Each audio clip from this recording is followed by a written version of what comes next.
এখন রয়েছে হর্ষদী গোসাইয়ের জন্মস্থান বা হর্ষদী গোসাইয়ের বাড়ি। এবং থাকেন কিন্তু পাণ্ডুয়ায় ওনার এখন আশ্রম গড়ে তুলেছে।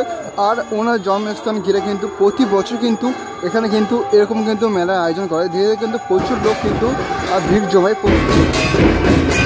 এরপর এক দল কিন্তু এই ঠাকুর বাড়িতে কিন্তু প্রবেশ করছে। এরকম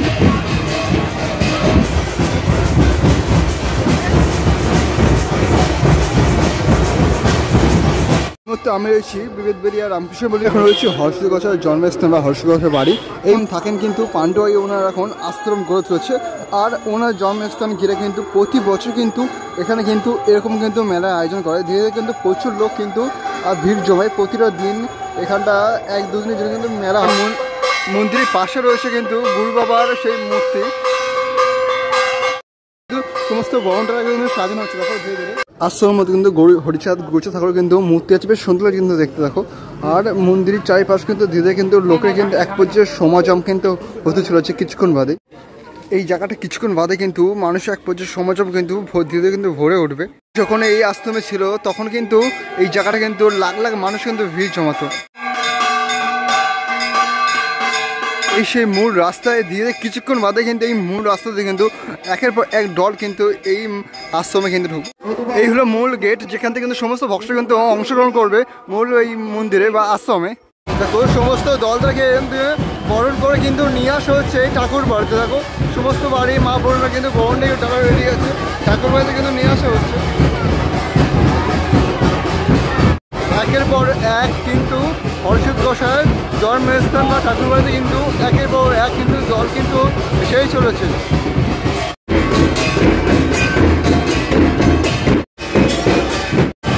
এই কিন্তু আমাদের টিম সমস্ত এখানে কিন্তু আছে। আর সকল মতুয়া ভক্ত এক পর্যায়ে এই আসরে কিন্তু মেতে বসেছে এক পর্যায়ে বলা যায়। এই হলো গোসাইয়ের ঠাকুরের স্থান বা জন্মস্থান বলে। আর এইখানে এক পর্যায়ে প্রচুর হাজারের মানুষ কিন্তু ভিড় জমিয়েছে। এখানে আছে একটা মেয়েদের দেখো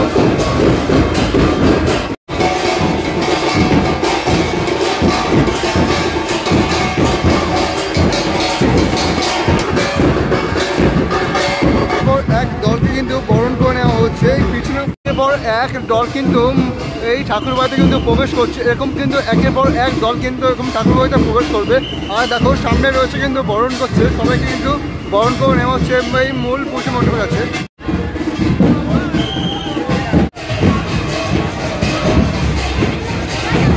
মন্দির থেকে একটু আগে আসলে কিন্তু সামনে যদি চোখ রাখো এখানটা কিন্তু কিছু মেলা বসেছে। আর ধীরে কিন্তু প্রচুর ছোট রাস্তায় তোমাদের কিন্তু এই মেলা মাঠে কিন্তু প্রবেশ করতে হবে। আর প্রচুর লোক কিন্তু ধীরে ধীরে কিন্তু ভিড় জমাচ্ছে। বেলা করার সাথে সাথে মানুষও কিন্তু এক পর্যায়ে ধর কিন্তু বেড়েই চলেছে। মেলায় কিন্তু এরকম ছোটো ছোটো স্টল তোমাদের কিন্তু লাইন দিয়ে কিন্তু দেখতে পাবে, প্রচুর ছোটো কিন্তু স্টল। আর এখান থেকে কিন্তু তোমরা কিন্তু মেলায় কিন্তু মূল মেলায় কিন্তু প্রবেশ করতে পারবে। একের পর এক তোমাদের সকল দোকান কিন্তু তোমাদের কিন্তু চোখে পড়বে। এই মেলার মাঠ জুড়ে এক পর্যায়ে মানুষের ঢল কিন্তু দেখা যায়। এই জিনিসটা কিন্তু তোমরা কিন্তু চাঁদনিবাগে দেখতে পাবে। মেলা এর মধ্যে কিন্তু বাড়ি সাজানো কিন্তু ডেকোরেশনের লাইট বেশ সুন্দর লাগে কিন্তু দেখতে। চোখ রাখলে মানুষের কিন্তু এক পর্যায়ে কাতারে কাতারে কিন্তু ভিড় জমিয়েছে। কোনো অংশ কম নেই কিন্তু আমাদের বেদের রামকৃষ্ণের বুকে এই গোসাই ঠাকুর বাড়ি মেলার পিছন সাইডে ছোটো ছোটো কিন্তু ফুচকার স্টল বা বাচ্চাদের খেলার পুতুল স্টলগুলো বসেছে। বেশ সুন্দর লাগছে কিন্তু দেখতে এই পিছন সাইডের স্টলগুলো। আর এখানে দেখো বাচ্চাদের সেই বড় পুতুল, যেখানে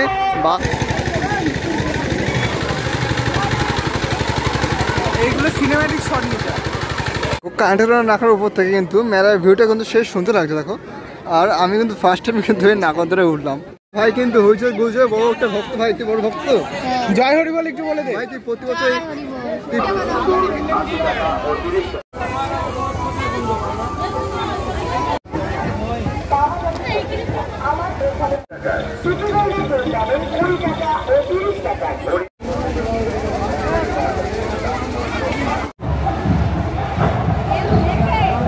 এখন কিন্তু ঘড়িতে টাইম 11:55। আর এই মুহূর্তে ঠাকুর বাড়ির কিন্তু মানুষের এক পর্যায়ে ঢল কিন্তু ধীরে ধীরে বেড়েই চলেছে। আর একের পর এক কিন্তু দল কিন্তু ঢুকেই চলেছে এই ঠাকুর বাড়িতে।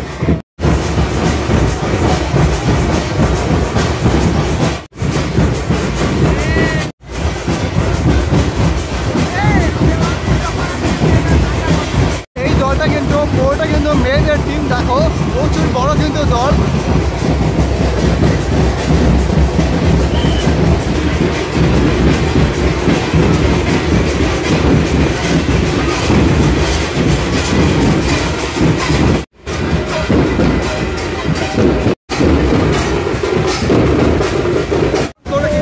একের পর এক দল কিন্তু চলছে ঠাকুর পাড়তে, আর ধীরে ধীরে কিন্তু মানুষের এক পর্যায়ে ঘর বেড়ে চলেছে। তোমরা যদি আসো, এইখানে রয়েছে রান্নাঘর, যেখানে হাজার হাজার ভক্তদের জন্য কিন্তু এখানে কিন্তু প্রতিটা সময় কিন্তু খাওয়া দাওয়ার ব্যবস্থা আছে। আর এখানটা কিন্তু প্রতিদিন কিন্তু এখানে কিন্তু খাওয়া দাওয়া, প্রচুর ভক্তদের সঙ্গে খাওয়া দাওয়ার জন্য এক স্টল বা জায়গা করা হয়েছে।